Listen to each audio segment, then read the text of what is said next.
beloved Boss Mike Cervera.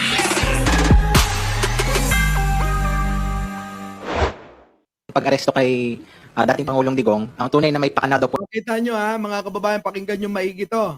Pakinggan nyo ha. Oh, Sinasabi po ng mga kritiko nung pag-aresto kay dating Pangulong Digong, ang ang sinasabi ng mga mga kritiko ng Pangulo at sumusuporta kay Digong, tunay na may pakanado po ng pag-aresto ay ang gobyerno ng Pilipinas. kita nyo, isinisisi nila kay Pangulong Bongbong. Yung pag-aresto ay mga kababayan 2016 hanggang 2019 yung sinampang kaso kay Digong. Tapos sisisihin nyo si Pangulong Bongbong. Anak lang pating talaga kayo, nasa na yung pag-iisip ninyo. Under Marcos. Ano pong masasabi po ninyo? Ang una, hindi kami ang nag-file, hindi ang administrasyong Marcos ang nag-file. Hindi si Pangulong Bongbong Marcos at hindi ang administrasyon ni Pangulong Bongbong Marcos ang nag-file ng kaso. Kung hindi ang mga biktima. Kasama rito mga kababayan sa pag-aasiste ng butihing naging senador na si Mayor Trillanes ng Caloocan. Magiging mayor na ho yan eh. Yan ang katotohanan. Bakit po sisi kay Pangulo? Wala na bang iba? Tuloy. Ng kaso sa ICC, yung mga biktima mismo. Tapos yung mga kaalyado nila, yun yung unang punto. Hindi po natin masasabi yung administrasyon kasi hindi pa ho sila yung nakaupo nung time na final to. Correct. Kaya maliwanag hindi pa ho si Pangulong Bongbong Marcos ang nakaupo nung pinalhuyang mga kaso na yan. Ngayon, bakit po pinipilit kay Pangulong Bongbong Marcos? Unang-una po, kailangan nilang gawin yon para masiraan si Pangulong Bongbong. Para magalit ang tao kay Pangulong Bongbong. Halatang-halata naman, yung pagpapaawa nila, yung kailangan may background na malungkot, may background sad song. Sino? Si Bongo habang nagsasalita at nagpapaawa. Ganon. At isa pa mga kababayan, yung mga dextrose,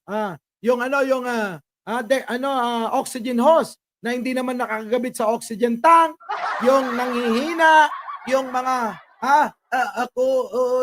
si Rodrigo Duterte, yung mga ganon-ganon. Mga kababayan, yan po ay mga pagpapaawat kasama sa kanilang propaganda. Kung hindi nyo mapapansin, manood lang kayo lagi sa akin. Para mas maunawaan ninyo na itong grupo ni Digong ay pinagloloko-loko kayo. Diba? Pangalawa, hindi rin ang administrasyong Marcos ang nagsabi na hurry up. Sila po yung nagmamadali, di ba? Sabi nga niya, bilisan nyo. Yan, mga kababayan. Si Digong mismo ang nagsabi niyan. Meron bang ibang nagsabi niyan? Di ba siya lang naman? Sabi niya, hurry up! Hurry up ng hurry up eh. Ano sabi niya? Dali, dito, hanapin natin. Hurry up daw eh. Nagmamadali si Digong eh. Ewan ko ba dyan? Ba't nagmamadali? Ito, pasok! Mr. Chair, I would like to ask, hindi ba nagkandamatay sila sa panahon na yon? Marami po.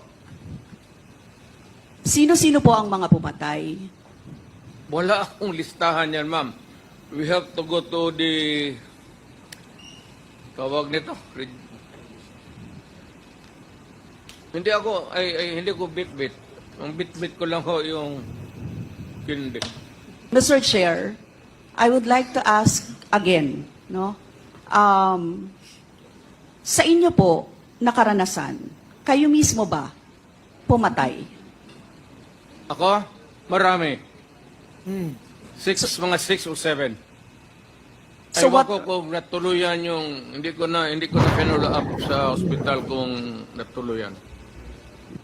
Quote ko lang, ipaalala ko ulit, Mr. Chair, kasi mula din ito sa Senate hearings, I-quote ko lang po kayo, in Davao, I used to do it personally, just to show to the guys that if I can do it, why can't you? Correct. Sinabi niyo po yan sa mga business leaders sa meeting sa Manila. At kung paano niyo ginode ang mga police officers to gun down suspects. Tama po ba? Yes, if they...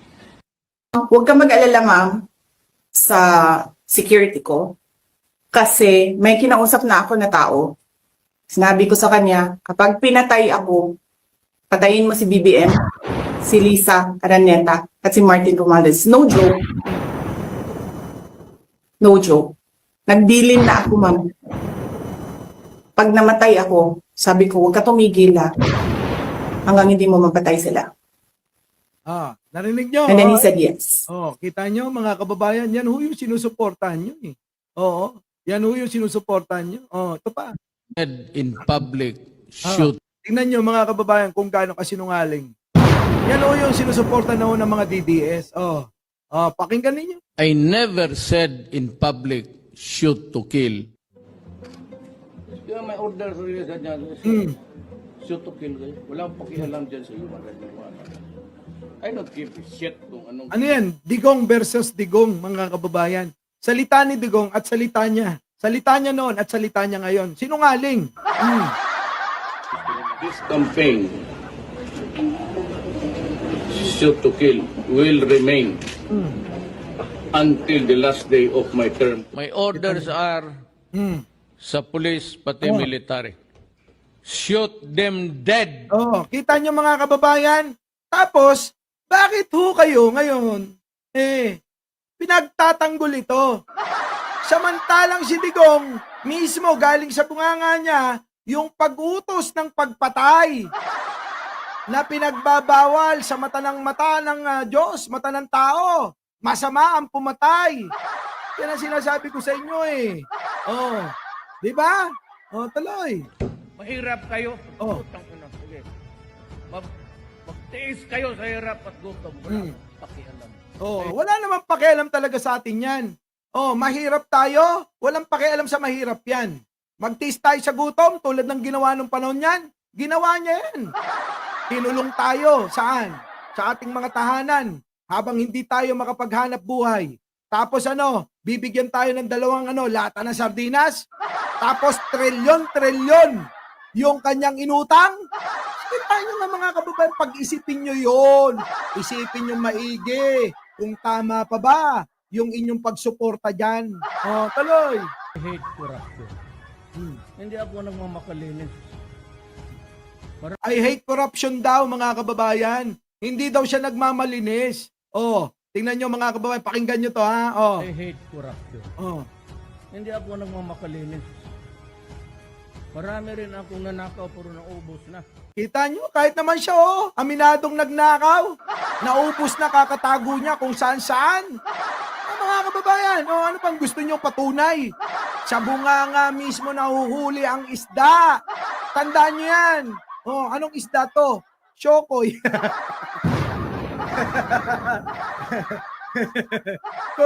kung ang isda nahuhuli sa sariling bunganga, mga kababayan, ang tanong, anong isda yan? Si Digong, Shokoy!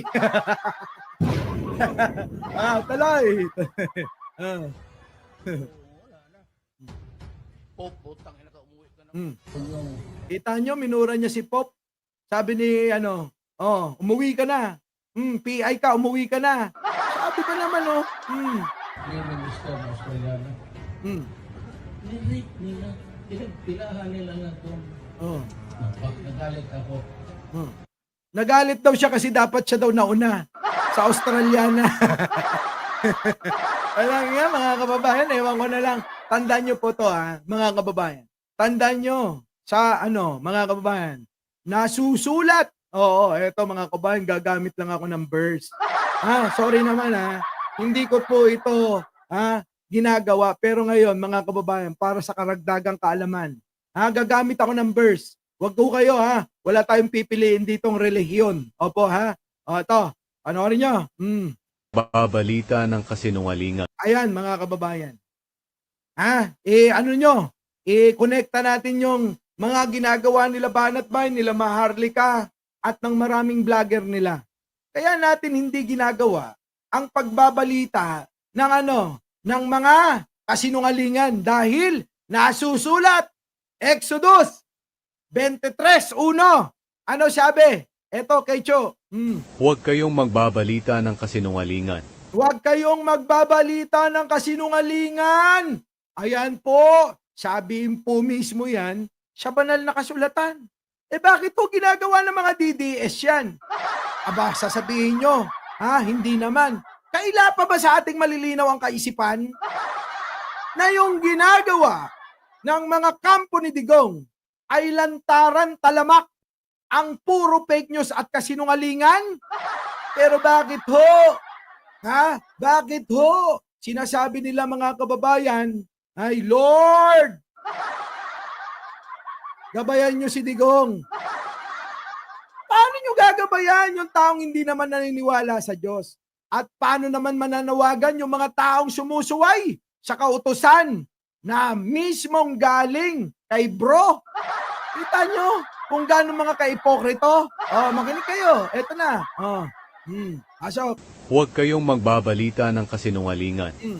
Huwag kayong magsisinungaling para tumulong sa isang taong masama. Kita nyo anong ginagawa nila? Gumagawa ng mga kasinungalingan. Buti na lang dumating yung yung boss ko si Dayang nandito. Dayang, wala pa akong pangkape. Yan lang ang kaibigan ko, nabibiro ko. Ito na. Di ba? Huwag kayong magbabalita ng kasinungalingan. Sino ho gumagawa niyan? Yung kampo ng mga DDS. Huwag kayong magsisinungaling para tumulong sa isang taong masama. Sino ho ang gumagawa niyan? Sa mga kampo ng mga DDS. Kita nyo, anong ginagawa nila? Tinutulungan nila yung taong masama. Sinong masama? Si Digong na nakakulong. Tama po ba? Sino ho gumagawa ng nasusulat sa banal na kasulatan? Exodus. 23:1. Ayan na, hindi na mabiro. Sabi ko sa inyo, si Inda hindi nabibiro yan. Thank you mag-Starbucks ako mamaya. Sabihin ko galing kay Dayang. Di ba? Sino ho? Pakisagot ho ako mga kababayan. Kung sinasabi na sa banal na kasulatan, huwag kayong magbabalita ng kasinungalingan. Bakit ho? Kasi kaya ho nasabi ng ating Panginoon yan, dahil ho, maraming malilinlang. At hanggang ngayon nalilinlang mga kababayan. Ang alin? Ang karamihan na sumusuporta kay Digong. Bakit ho?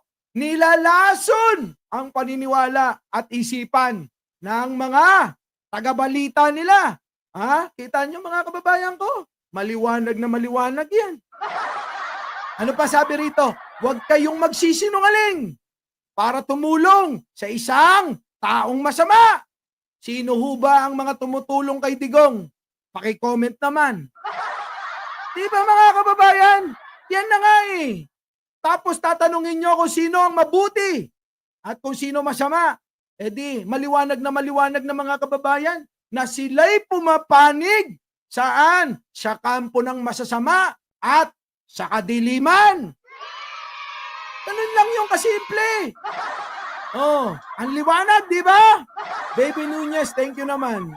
Di ba? Ngayon. Sabihin nyo sa akin ngayon mga kababayan. Tayo po ay dumidepensya para lang sa katotohanan. Bakit po? Kailangan ho nating sumunod sa kung ano yung panuntunan ng ating gobyerno. Hindi po natin kailangan sumuway. Bakit ho mga kababayan tayo susuway? Kailangan ho yan nasa saad ho sa Biblia na kailangan magpasakop tayo sa ating mga mamumuno. Anong ginagawa nila? Sila ho ay sumusuway. Sila po ba ay para sa Diyos at para sa bayan na sinasabi nila? Yung pong sinasabi nila na sila daw ay para sa Diyos at para sa bayan ay maliwanag na kasinungalingan. Tanong ko lang mga kababayan ko, yung nagpakilalang pastor na Manyakis, naalala pa ba ng mga DDS? Tanong ko lang mga kababayan, nasan na ho yung mga manananggol ni Kibuloy noon? Yung pastor na nagpapakilala na para daw siya sa Diyos at sa bayan? Ano na nangyari? Wala na, mga kababayan. Nakalimutan na nila.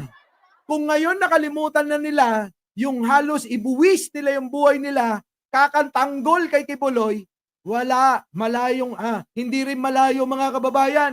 Ilang linggo, ilang buwan, makakalimutan na rin nila si Digong. Tama ba? Oh, yan ang sinasabi ko sa inyo mga kababayan. Our beloved Boss Mike.